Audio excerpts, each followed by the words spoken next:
Welcome back to my video. This is Mitchell back here on my YouTube channel. I have not seen you guys since the wild card game. I've been very busy to do any videos lately. This is basically the reaction that I have when the Packers lost to the Tampa Bay Buccaneers on Sunday.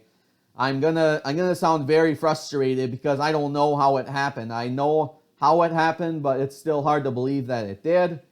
It's good. Tom Brady's just very tough. I mean, when he's in cold weather, he's in championship caliber type of situations. He's gonna perform, and the defense, our secondary has to get ready. Mike Pettin, first of all, has to go. If he doesn't go, they maybe won't be the 1 seed next year. They might lose really early in the playoffs, but regardless, I think he's gonna go after this game. That's one prediction I have. 2, Kevin King will be a free agent. He literally couldn't even guard Mike Evans after the Tom Brady Hail Mary with 6 seconds left before halftime. How could he really miss that? And with the flag, it should have been holding, but it was pass interference before the end of the game with 1:06 left. 3rd and 6, the Packers were down 26-31. They failed to have a 2-point conversion early on in the fourth quarter, but it was 3rd and 6, and they should have at least did holding, so Tampa Bay wasn't midway to their yard line to clinch the Super Bowl. Excuse me. So that was kind of a really rough call there. So with Kevin King, I don't try to blame other players, but it was huge that he couldn't defend, but more as well as the other defenders that really played well. Kenny Clark had a sack. Chandler Sullivan had an interception. It's just, it's very, very hard to believe. They had a great season. I'm very, very much applauding Matt LaFleur for what he's been doing. Very blessed to have him for his second year in Green Bay. If Aaron Rodgers comes back next year, they will be good as ever. If they draft a good running back with Aaron Jones being an unrestricted free agent, it'll unlikely be the time where he'll come back, especially with A.J. Dillon, the 3rd string backup, and Jamal Williams, which will be our first if we didn't get any other running backs, like bigger names during free agency or draft. But we truly need to draft a running back. And that's my second round prediction. It's gonna do some projections in the off season because I'm very much gonna miss the NFL. It's gonna really be interesting in that one. And then we also, I think, need a receiver with Devontae Adams not executing in the playoffs. I heard he really hasn't executed since 2015 when he started with Green Bay, and even the Washington game was his biggest game in that wild card year since when they made the playoffs. He's had some breakouts during regular season, but playoffs he hasn't been as consistent. The one play where he stiff-armed one of the Tampa Bay defenders was big, but he hasn't really produced as much in the NFL playoffs as we all would think and envision.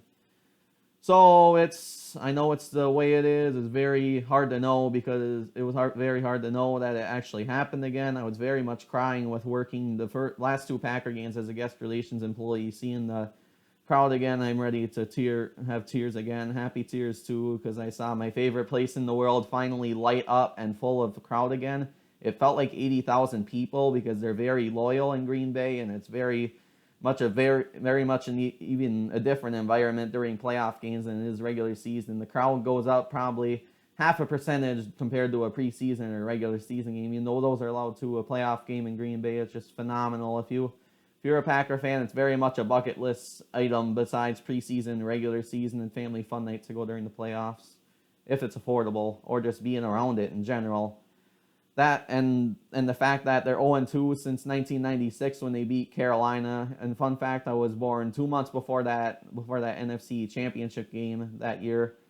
It's unreal that the actual last win at Lambeau for the NFC Championship was that year, and it was actually the year before I was born. So excuse me on that one. It was a couple of months before I was born, 9 months before, because I was born in 1996 over 1997. I believe they clinched on the road in 1997. Just correct me and comment down below if I'm wrong. All Packers fans that remember those Brett Favre glory days and those 2 Super Bowls.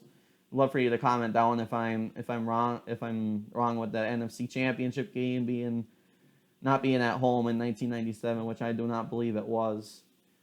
And I can't believe they're 0-2. Back to the 1996 thing. I can't believe they're 0-2 since all the way back that long ago. Brett Favre being close to a Super Bowl and overtime against the Giants. Kind of the inconsistent play of Corey Webster picking him off on this second down play at Lambeau when they could really run it and take their time in Mike McCarthy's successful second season.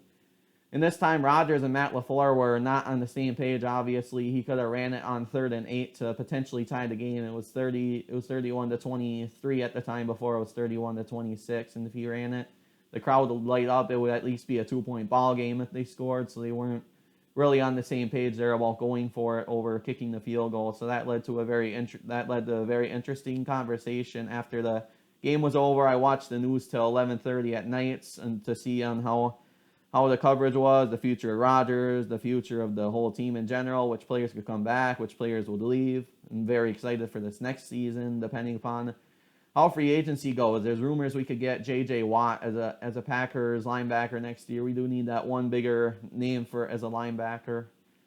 So, very much congratulations to the Green Bay Packers on a successful season. It was cool being at an NFC Championship game and legitimately working. Like I said, had happy tears last 2 games to see a phenomenal Lambeau Field environment. And we will see you guys very soon for predictions. I am very much looking forward to a very big game between the Kansas City Chiefs and the Tampa Bay Buccaneers. Hope everyone has a wonderful week, and we'll see you on my next video.